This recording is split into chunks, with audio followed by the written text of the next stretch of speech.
And finally, in today's episode, let's turn to David Trim for a look at Adventist history. Welcome to This Week in Seventh-day Adventist History. For all of this week and beyond, 115 years ago, July 10 to 20, 1907, a special council of the General Conference Executive Committee was held in Gland, Switzerland, the first council held outside the United States.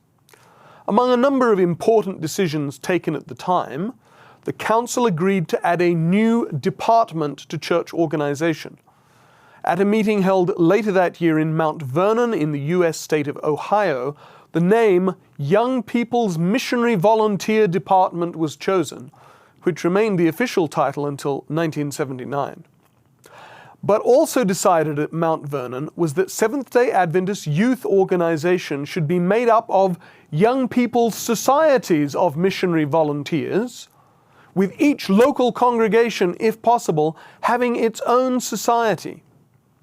This decision built on and formalized moves towards organizing Seventh-day Adventist young people for mission and service that dated back to a society of a small group of boys, and later girls, first organized in 1879 by Luther Warren and Harry Fenner, and a society organized 12 years later by Meade Maguire.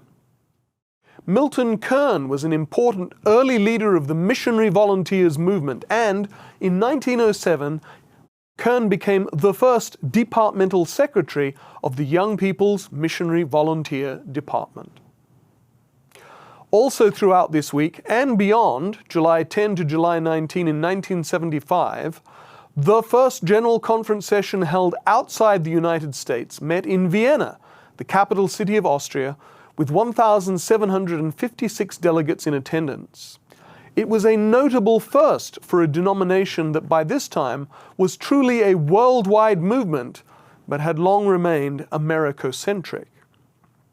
And for the whole of this week, 129 years ago, July 11 to 16, in 1893, the first camp meeting in the U.S. state of North Dakota was held. Meetings were conducted in the German, English, and Scandinavian languages, reflecting the importance of immigrants in the American Adventist Church of the time. More than 200 people attended, some of whom had traveled as far as 150 miles or 240 kilometers in order to be there. That was This Week in Adventist History.